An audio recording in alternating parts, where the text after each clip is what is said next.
YCP ప్రభుత్వంలో జరిగిన 3.5 కోట్ల మద్యం కుంభకోణంలో అధికారులు, వ్యాపారులు, వైసీపీ నేతలు, గత ప్రభుత్వ పెద్దలు భాగస్వాములు.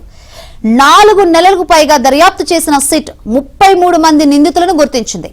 నోటీసులు, విచారణలు, అవసరం మేరకు సోదాలు, ఆ తర్వాత అరెస్టులు జరిగిపోయాయి.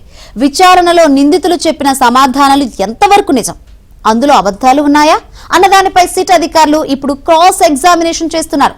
ఓవైపు ఫోరెన్సిక్ ఆధారాలు తీసుకున్న సిట్ అధికారులు మరోవైపు ఈ కుంభకోణంపై పూర్తి అవగాహన ఉన్న నిందితుల్ని పిలిపించి మరోమారు స్క్రూటినీ చేస్తున్నారు.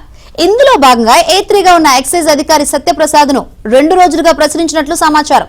ఈ క్రమంలో A1 కసిరెడ్డి రాజశేఖర రెడ్డి చెప్పిన దాంట్లో చాలా వరకు అబద్ధాలు ఉన్నట్లు బయటపడింది. అలాగే సజ్జల శ్రీధర్ రెడ్డి తప్పించుకునే ధోరణిలో సమాధానాలు ఇచ్చారు.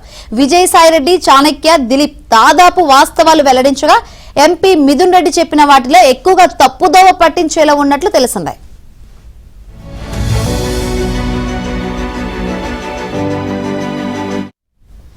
మద్యం స్కామ్ ప్రణాళికలో తాడేపల్లి ప్యాలెస్ తో పాటు నాటి ముఖ్యమంత్రి జగన్, ఐటీ సలహాదారు కసిరెడ్డి రాజశేఖర రెడ్డి, వైసీపీలో అప్పట్లో 2వ స్థానంలో ఉన్న విజయసాయిరెడ్డి, రాజంపేట ఎంపీ మిథున్ రెడ్డి, సజ్జల శ్రీధర్ రెడ్డి కీలక భూమిక పోషించారు.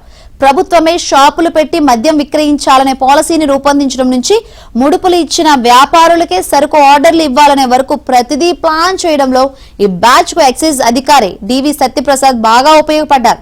కడప జిల్లాకు చెందిన ఆయనకు అబ్కారీ శాఖలో లూప్ హోల్స్ బాగా తెలుసు.